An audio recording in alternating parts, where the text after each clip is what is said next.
आपका सिलेबस 100% खत्म हो चुका रहता है। यहीं पे तो ट्रैप है, यही ट्रैप है। बच्चों को बहुत ज्यादा प्रॉब्लम आती है कि सर मेरा सिलेबस ही नहीं खत्म होता है। चाहे वो ड्रॉपर बच्चा हो नीट का, चाहे जेई का प्रिपरेशन कर रहा हो, या कोई 11th 12th का बच्चा हो, या कोई 9th 10th का भी बच्चा अगर इस वीडियो को देख रहा है, उसकी भी प्रॉब्लम आज सॉल्व हो जाएगी। ये जो होता है ना सर मेरा तो सिलेबस नहीं कंप्लीट होता, आज ये पूरी तरीके से दुख दर्द समाप्त हो जाएगा। सर जरा ध्यान से मेरी बात को सुनते चलिए। जो आपको लगता है कि सर मेरा तो 10% ही सिलेबस खत्म होता है, आज आपको पता चल जाए कैसे आपका सिलेबस 100% खत्म हो चुका रहता है।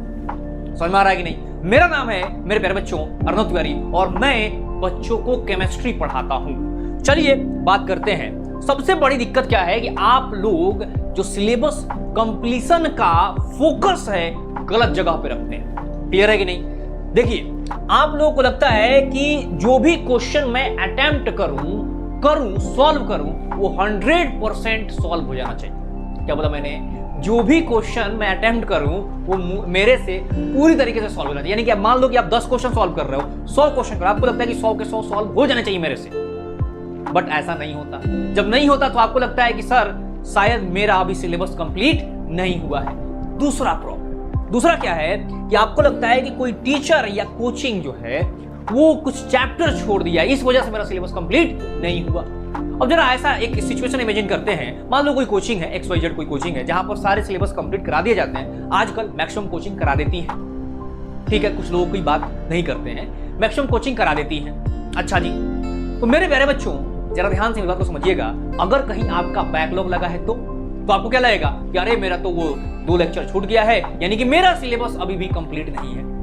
होता क्या है जब आपके दिमाग में एक बार ये क्लियर हो जाएगा कि मेरा सिलेबस कंप्लीट हो गया है, तब आपको लगता है कि हाँ आज मेरी प्रिपरेशन जो है पूरी हो गई है और मैं अब क्वेश्चन सॉल्व करना स्टार्ट कर सकता हूं। बच्चों के साथ दिक्कत क्या होता है, यहीं पे दिक्कत फंसता है कि उनको लगता है सिलेबस नहीं कंप्लीट हुआ है, अभी तो उसको कंप्लीट करते हैं, अभी थ्योरी पढ़ते हैं, कॉन्सेप्ट सीखते हैं, तब तो जाकर के क्वेश्चन प्रैक्टिस करेंगे।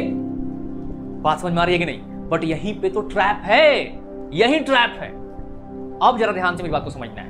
आपका सिलेबस कंप्लीशन का फोकस किस पे होना चाहिए, इस चीज को मैं आज रिवील कर रहा हूं। किस पे होना चाहिए जरा ध्यान से समझिएगा। सर आप कोई मॉक टेस्ट अटेम्प्ट कर रहे हैं, कोई मॉक टेस्ट, जैसे सपोज दैट कि आप नीट की प्रिपरेशन कर रहे हैं, तो आप नीट का कोई मॉक टेस्ट दे रहे हैं सपोज दैट, तो आपको ये पता चल जाना चाहिए कि ये किस सब्जेक्ट का क्वेश्चन है।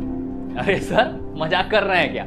सब्जेक्ट तो पता चल ही जाता है। अच्छा ठीक है, कोई बात नहीं, चलो कोई बात नहीं। सब्जेक्ट लिखा भी रहता है, वैसे बेटा सब्जेक्ट लिखा भी रहता है। अच्छा जी, सब्जेक्ट पता चल गया, लिखा भी रहता है, ठीक है, थोड़ा सा समझ रहे हो ना?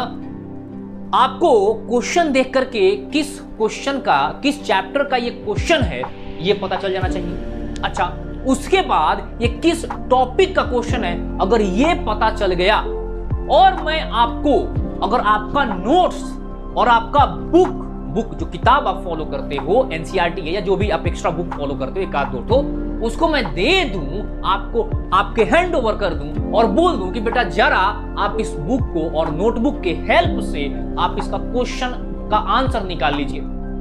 तो अगर आप खुद से या उस नोट्स के, आपने जो नोट्स बनाया है उस नोट्स से और बुक के हेल्प से अगर आप आंसर निकाल